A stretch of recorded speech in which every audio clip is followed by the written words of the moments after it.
కాంగ్రెస్లో ఎవరు కేసీఆర్కు సరిపోరు. ఆయన స్థాయిలో సీఎం రేవంత్ ఆవగింజంత కూడా కాదు కేటీఆర్. కాంగ్రెస్ వల్ల పిచ్చి కూతలు వినొద్దనే కేసీఆర్ అసెంబ్లీకి వస్తలేరు. ఆయన రావద్దన్నది నా అభిప్రాయం. బడ్జెట్ సెషన్కు మాత్రం వస్తారు. ఢిల్లీలో రేవంత్ మాట చెల్తలేదు. తన వాళ్ళకు పదవులు దక్కుతలేవు.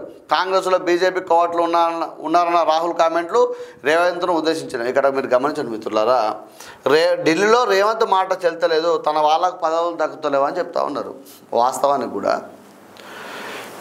కాంగ్రెస్ పార్టీ అనేది మహాసముద్రం.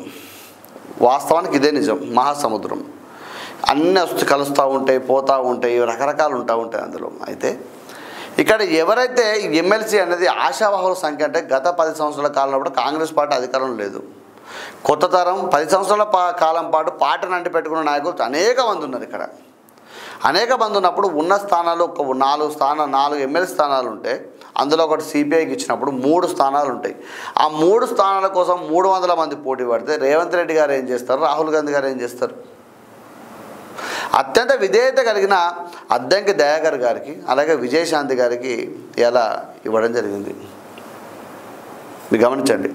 ఫస్ట్ నుంచి కూడా పార్టీని అంటి పెట్టుకొని ఉన్న విజయశాంతి గారు అసలు ఊహించరు ఎవరు కూడా వారికి ఇస్తారని. కానీ అనూహ్యంగా వారి పేరు తెర మీదకి వచ్చి విజయశాంతి పేరు ఏ టీవీ ఛానల్ కానీ ఏ వార్తాపత్రికలో రాలేదు విజయశాంతి గారికి ఇస్తారని కూడా.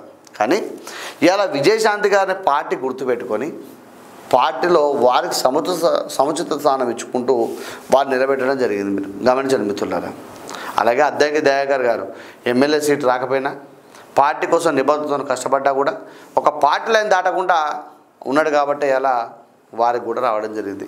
ఇలా రేవంత్ రెడ్డి చెప్తే ఉంది, రాహుల్ గాంధీ గారు చెప్తే ఉంది, ఢిల్లీలో చెల్లకపోతుంది. అర్హులైన వారికే ఇచ్చింది కదా. ఇలా మీ దాసో శ్రావణ్ గారికి ఇచ్చినారు. మీ పార్టీలో ఉండి కాంగ్రెస్ పార్టీకి పోయి మళ్ళీ కాంగ్రెస్ పార్టీ అధికారంలో వచ్చినప్పుడు మళ్ళీ బీఆర్ఎస్ పార్టీకి వచ్చిన దాసో శ్రావణ్ గారికి మీరు ఇవ్వలేదా? కానీ ఇక్కడ కాంగ్రెస్ పార్టీలో ఉంటూ అధికారం ఉన్నా లేకపోయినా ఉన్న వాళ్ళకే ఇలా కాంగ్రెస్ పార్టీ ఇలా ఎమ్మెల్సీకి అవకాశం ఇచ్చిందని మీరు గమనించుకోండి మిత్రులారా.